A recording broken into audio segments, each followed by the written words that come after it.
This is the story of how Rosemary Braun and Doug Braun, myself, originally met, as told by Rosemary. Today's date is March the 8th, 2008. Okay, Rosemary, take it away. Well, after I graduated from high school, I decided to go to university, and I was going to take a 4-year music program. And after my first year, I took a computer course, and I loved it. So then I changed my major to be a Bachelor of Arts in Music and a computer science minor, and I graduated in 3 years.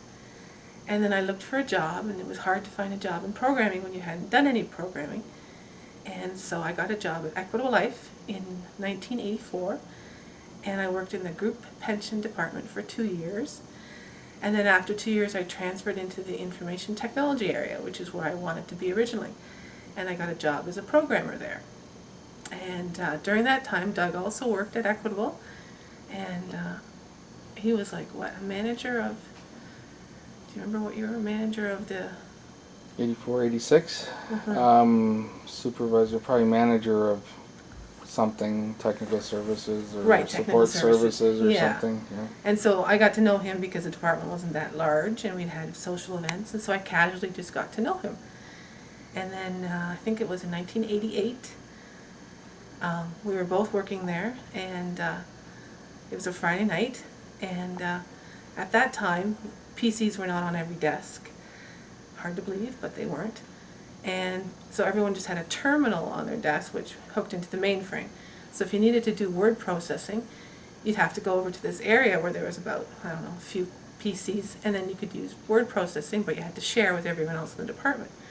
So it was easier to get time to work on it in an evening, and it was a Friday night, and Doug and I were both there. We were both single, and I guess we didn't have any place to go, either one of us. So we were both working on the PCs. And after a while, we just started talking, and we talked for a while, and then I think it got closer to 7 o'clock at night or something, and then just casually it came up, you guys, you just want to go for supper? So then we went over to, I think it was Reuben and Wong's. Yeah, it was in early March of 88. Yeah, March of '88. So we went to Reuben Wong's, which is now Mongolian Grill. It was a really neat restaurant, and we talked for hours. I think it was about 10 or 11 when we finally got in our cars and went home.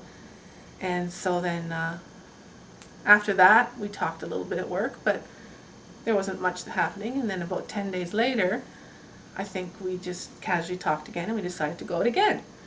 And this time I think we went to Casey's. And again, we talked for hours, and we had a great time. And then after that, we just started regularly going out. And I think at first we didn't want to tell people in the department that we were seeing each other, because we wanted to see if this was going to develop into anything or if not. And then we told people, and we dated for a year. And Doug always said that he wanted to wait a whole year before he would get engaged. So we had started dating March 4th. So he had me totally convinced that we would not get engaged before March 4th at the earliest. That was the throw you off. He threw me off, and he had me totally convinced. So we went out looking for rings. I don't know if it was January or February, but I was still totally convinced not till March. And we found a nice ring that I liked, and here it is. And then Valentine's Day came, and we had booked, it was a steak restaurant, I can't remember the name. But we went out, and it was Valentine's Day. We had a lovely meal, and then we went back to my apartment, and I was thinking I would throw a load of laundry in, do a few things. But then I went into the bathroom, and when I came out, Doug had every candle in my apartment lit. And it was this beautiful setting, and he wanted me to sit on the couch, and then he proposed. And of course I said yes. And then he had it all arranged with the parents already, that they knew that this was happening. And so then we went over to see his parents and got congratulations from them, and we went over to my parents and got congratulations from them, and I think we called some of our siblings and talked to them.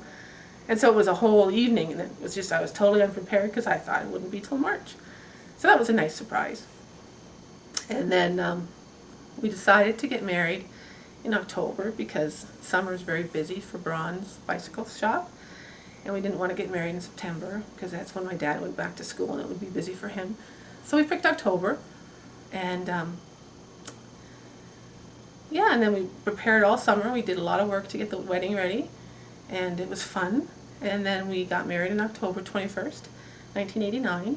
It was a beautiful day. We had snow in the morning. We had sun. We had rain. It was just every weather, but it was a beautiful day. We had planned not to have pictures taken outside at all, so there was no concern about the weather.